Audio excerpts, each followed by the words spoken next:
السلام علیکم ورحمۃ اللہ وبرکاتہ نحمده ونصلی علی رسولہ الکریم اما بعد۔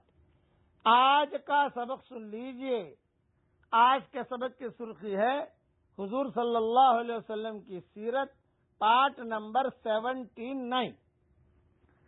ابھی تو انہیں دوسرا آدمی ڈھونڈا۔ کبھی بلال کو تو بہت ستایا لیکن بلال تو مانے نہیں۔ چلو اب عمار ابن یاسر کو پکڑو۔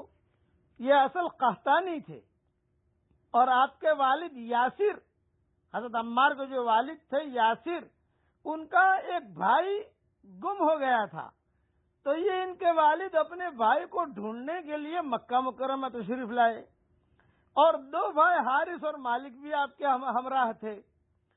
تو حارث اور مالک تو یمن واپس ہو گئے اور یاسر مکہ میں ہی رہ پڑے، اور وہیں پر اپنے بھائی کو ڈھونڈنے کے لیے، ان کا بھائی بہت اچھا بھائی تھا، بہت خوبصورت تھا، وہ گم ہو گیا۔ تو یاسر جو ہے وہ ڈھونڈنے کے لیے آئے۔ ڈھونڈنے کے لیے عام طور سے لوگ مکہ مکرمہ آتے تھے، کیونکہ لوگ بھاگ بھاگ کر یہیں آتے تھے، یہ اللہ کا گھر ہے، تو لوگ سمجھتے تھے کہ بھئی یہیں پر چلا گیا ہوگا۔ اچھا، اب مکہ میں ہی رہ پڑے یاسر۔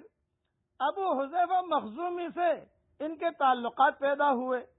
ابو حذیفہ نے اپنی باندی سمیہ بنت خیاط سے آپ کی شادی کر دی، جس سے حضرت عمار پیدا ہوئے۔ یاسر اور عمار یہ تو باپ بیٹے ہیں دونوں۔ ابو حذیفہ کے مرتے دم تک ابو حذیفہ کے ساتھ ہی رہے۔ اس کے بعد اللہ نے اسلام ظاہر فرمایا۔ اب یاسر، سمیہ، عمار، یہ تینوں جو ہے یہ تینوں مسلمان ہیں۔ یاسر تو مسلمان ہو چکے تھے، سمیہ بھی مسلمان ہو چکی تھی، عمار بھی مسلمان ہو چکے تھے، یہ سب مسلمان ہو گئے تھے۔ اسی طریقے سے مکہ مکرمہ میں عمار ابن یاسر کا چونکہ کوئی قبیلہ اور کوئی کنبہ نہ تھا، یہ تو قحطانی تھے، یمن کی دور سے آئے تھے، یہاں بھائی کو ڈھونڈنے کے لیے آئے تھے۔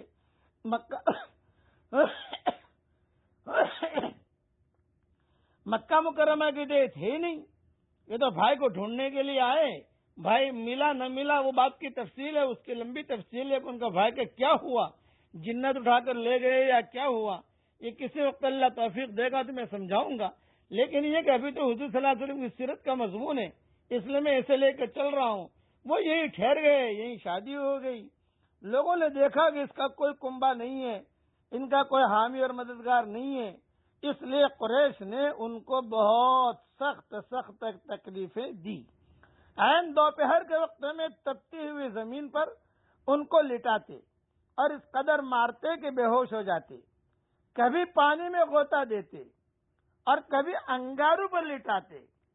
ایک مرتبہ اسی طریقے پر تکلیف دے رہے تھے کہ حضور صلی اللہ علیہ وسلم وہاں سے گزرے، تو حضور یہ بالکل بے ہوش ہو کر گرے پڑے تھے حضرت عمار، تو وہاں حضور صلی اللہ علیہ وسلم جب گزرے تو سر پر حضور صلی اللہ علیہ وسلم ہاتھ پھیرتے اور یہ فرماتے، آگ پر لٹاتے مشرکین مکہ ان کو، تو حضور صلی اللہ علیہ وسلم سر پر ہاتھ پھیرتے اور ایک جملہ فرماتے، یا نار کونی بردا وسلاما علی عمار کما کنت علی ابراہیم، یا نار کونی بردا وسلاما علی عمار کما کنت علی ابراہیم، اے آگ تو عمار کے حق میں ٹھنڈی بن جا، جس طرح ابراہیم علیہ السلام پر ٹھنڈی اور سلامتی والی ہو گئی تھی۔ یہ حضور صلی اللہ علیہ وسلم یہ جملہ کہتے، اور عمار جو ہے وہ آگ پر لیٹے رہتے اور کراہتے رہتے۔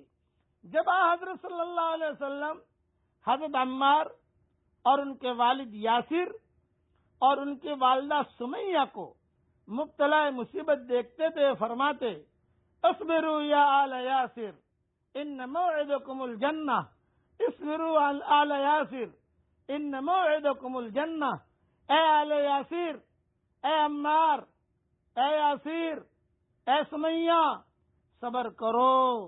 اور کبھی یہ فرماتے کہ اے اللہ تو عمار پر، یاسر پر، سمیہ پر رحمت فرما، ان کی مغفرت فرما۔ اور کبھی یہ فرماتے کہ اے عمار، اے یاسر، اے سمیہ، جھیل لو، نگلو اگلو مت، برداشت کرو، تم کو بشارت ہو جنت تمہاری مشتاق ہے۔ لوگ جنت کے مشتاق ہیں اور جنت تمہاری مشتاق ہے۔ حضرت علی رضی اللہ تعالیٰ عنہ سے مروی ہے کہ میں نے رسول اللہ صلی اللہ علیہ وسلم کو کہتے سنا، عمار سر سے پیر تک ایمان سے بھرا ہوا ہے، عمار سر سے پیر تک ایمان سے بھرا ہوا ہے۔ یہ حدیث جامع ترمذی اور سنن ابن ماجہ میں ہے، سند اس کے حسن ہے۔ اب عمار نے ایک مرتبہ قمیص مبارک اتاری تو پیٹھ پر لوگوں کو سیاہ داغ نظر آئے، سبب دریافت کیا تو یہ فرمایا کہ قریش مکہ مجھ کو تپتے ہوئے سنگریزوں پر لٹایا کرتے تھے اور یہ داغ اس کے ہیں۔ پھر لوگ پوچھتے تھے یاسر سے، کیا آپ کے بھائی کا کیا ہوا؟ اپنے بھائی کا قصہ جسے ڈھونڈنے کے لیے آئے تھے، حضرت یاسر وہ قصہ بھی بیان کرتے تھے۔ بقیہ تفصیل کل پوری کریں گے انشاءاللہ۔